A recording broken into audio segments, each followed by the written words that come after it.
There was a bazaar in progress, a traveling medicine show, a primitive circus. They passed stout willow cages clogged with vipers, with great lime-green serpents from some more southerly latitude, or beaded lizards with their black mouths wet with venom. A reedy old leper held up handfuls of tapeworms from a jar for all to see, and cried out his medicines against them. And they were pressed about by other rude apothecaries, and by vendors and mendicants, until all came at last before a trestle wherein stood a glass carboy of clear mezcal. In this container, with hair afloat and eyes turned upward in a pale face, sat a human head. They dragged him forward with shouts and gestures. "Meyer, Meyer," they cried. He stood before the jar, and they urged his consideration of it, and tilted it around so that the head should face him. It was Captain White, lately at war among the heathen.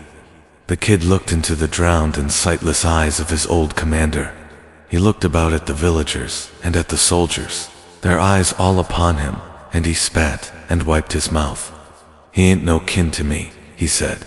They put him in an old stone corral with 3 other ragged refugees from the expedition.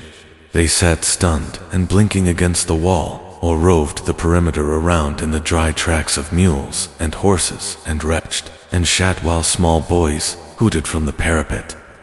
He fell in with a thin boy from Georgia. "I was sicker'n a dog," the boy said. "I was afraid I was going to die, and then I was afraid I wasn't. I seen a rider on the captain's horse up in the country from here," the kid told him. "Aye," said the Georgian. "They killed him, and Clark, and another boy. I never did know his name. We come on into town, and the very next day they had us in the calabozo. And this self-some son of a bitch is down there with the guards, laughing and drinking and playing cards. Him and the Hefe, to see who gets the captain's horse and who gets his pistols. I guess you've seen the captain's head." "I seen it. That's the worst thing I ever seen in my life. Somebody ought to have pickled it a long time ago. By rights, they ought to pickle mine. Forever talking up with such a fool." They drifted as the day advanced from wall to wall, to keep out of the sun. The boy from Georgia told him of his comrades displayed on slabs cold and dead in the market.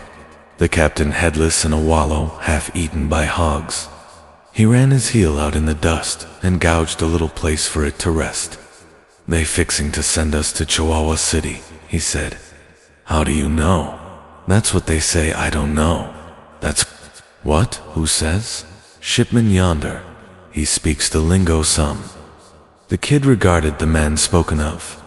He shook his head and spat dryly. All day small boys perched on the walls and watched them by shifts and pointed and jabbered. They'd walk around the parapet and try to piss down on sleepers in the shade, but the prisoners kept alert.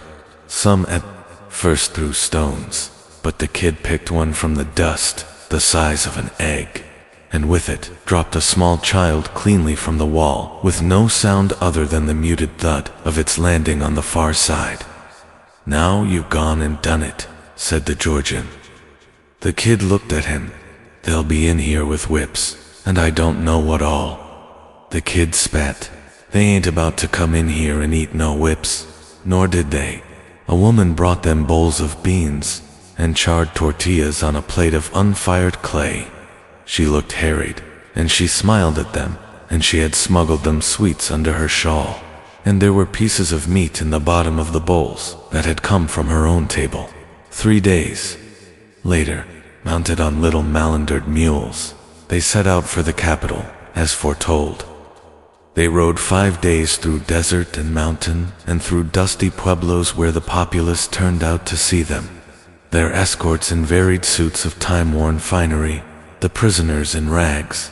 They'd been given blankets, and squatting by the desert fires at night, sun-blackened and bony, and wrapped in these scrapes, they looked like God's profoundest peons.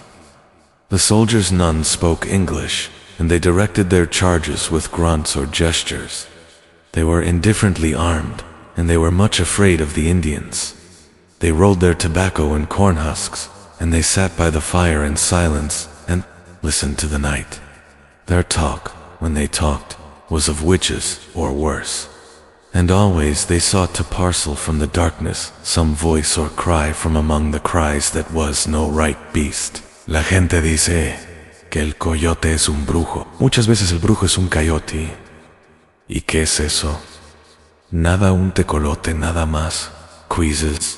When they rode through the gap in the mountains and looked down on the city, the sergeant of the expedition halted the horses and spoke to the man behind him, and he in turn dismounted and took rawhide thongs from his saddlebag and approached the prisoners and gestured for them to cross their wrists and hold them out, showing how with his own hands.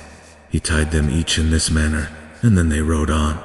They entered the city in a gauntlet of flung offal, driven like cattle through the cobbled streets, with shouts going up behind for the soldiery, who smiled as became them and nodded among the flowers and proffered cups, herding the tattered fortune-seekers through the plaza, where water splashed in a fountain and idlers reclined on carven seats of white porphyry, and past the governor's palace and past the cathedral, where vultures squatted along the dusty and among the niches and the carved facade hard by the figures of Christ and the apostles, the birds holding out their own dark vestments in postures of strange benevolence, while about them flapped on the wind the dried scalps of slaughtered Indians, strung on cords, the long dull hairs swinging like the filaments of certain sea forms, and the dry hides clapping against the stones.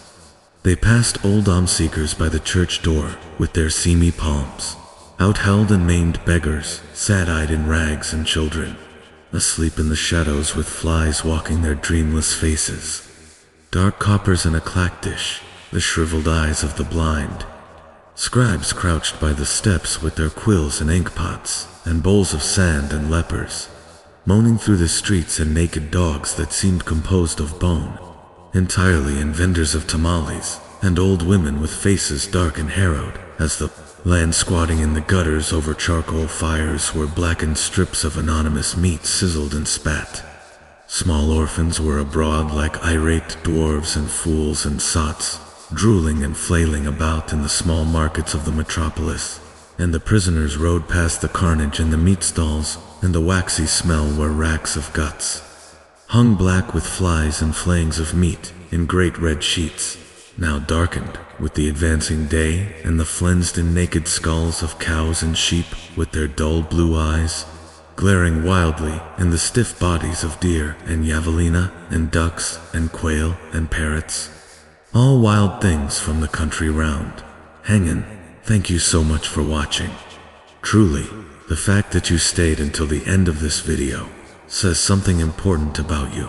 It shows that you care, that you're hungry, that somewhere deep inside, you believe you're meant for more, and you're ready to take the small steps to get there.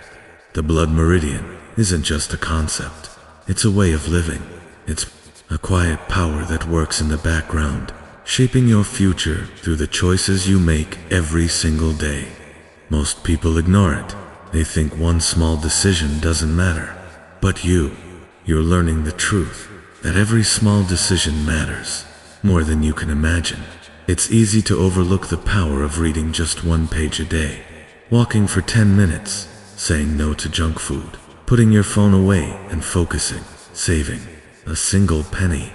But those tiny steps, the ones that seem so simple, even invisible, they build momentum, and momentum builds results. Greatness doesn't arrive in some grand moment. It's crafted in the quiet, in the routine, in the choices that no one else sees. And if you stick with those small steps, if you keep showing up when no one claps, if you keep believing when progress feels invisible, one day the results will speak for themselves. So today, I want to leave you with a reminder. You don't need to change everything overnight. You just need to keep doing the small things, right? Read that book. Say no to that distraction. Take that walk. Be kind to that person. Be patient with yourself.